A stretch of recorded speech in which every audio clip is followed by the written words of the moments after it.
7h05, la question santé d'Europe 1. Thomas Soto.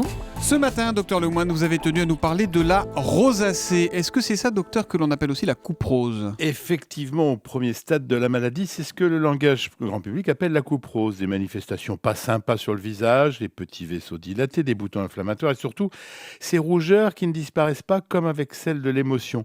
Ça débute généralement vers 20-25 ans avec un pic aux alentours de 45 et 10% des adultes en souffrent. Mais est-ce que vous diriez que ces petites contrariétés esthétiques sont une maladie, docteur ? Oui, Thomas, parce qu'elles sont évolutives et totalement imprévisibles. Et il y a des stades plus supportables que d'autres. Quand il s'agit de la coupe rose, c'est en effet seulement une esthétique et déjà pas très agréable. Mais cela peut s'aggraver parce que l'on appelle des flushs, c'est-à-dire des rougeurs intenses au niveau du nez, des pommettes qui s'accompagnent de sensations de chaleur, de brûlure et de picotement. C'est pas fini. Sur ces zones rouges, des boutons inflammatoires localisés peuvent survenir et altérer profondément la peau du visage jusqu'à l'œdème. Vous savez, c'est un gonflement persistant.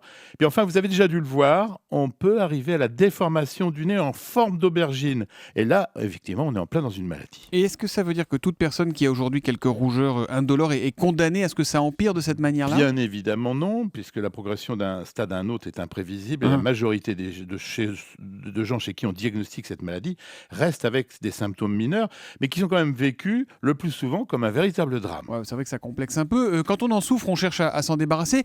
Comment on peut faire ? Il y a des crèmes magiques ? Des traitements simples, d'autant plus efficaces qui sont appliqués précocement, puis des règles d'hygiène élémentaires, nettoyer sa peau sans l'agresser, la protéger du soleil, mais aussi des produits cosmétiques agressifs.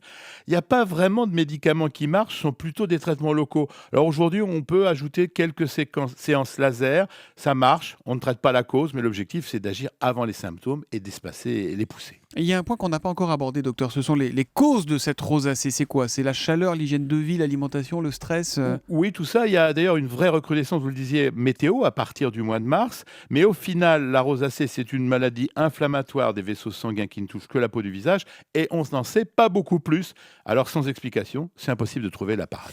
Alors vous parliez tout à l'heure du nez déformé, des nez déformés. Je crois que vous avez même dit en forme Oui, d'aubergine. vous avez déjà vu ça, les gros clous, les patates. Oui, on pense en général que c'est un signe d'alcoolisme. Alors c'est ça ou pas ? Alors Julie, il faut définitivement tordre le cou à cette légende. Ceux qui souffrent de cela craignent en effet d'être pris pour des alcooliques et d'ailleurs on se charge souvent de leur rappeler, alors que la boisson n'a rien à voir avec la rosacée, rien à voir. Mais dans le doute, on ne parle pas assez de cette maladie et conséquence, moins de 20% des gens atteints se soignent. Il faut aller voir un dermato ou un généraliste fait l'affaire ? Oui, dermato. Dermato.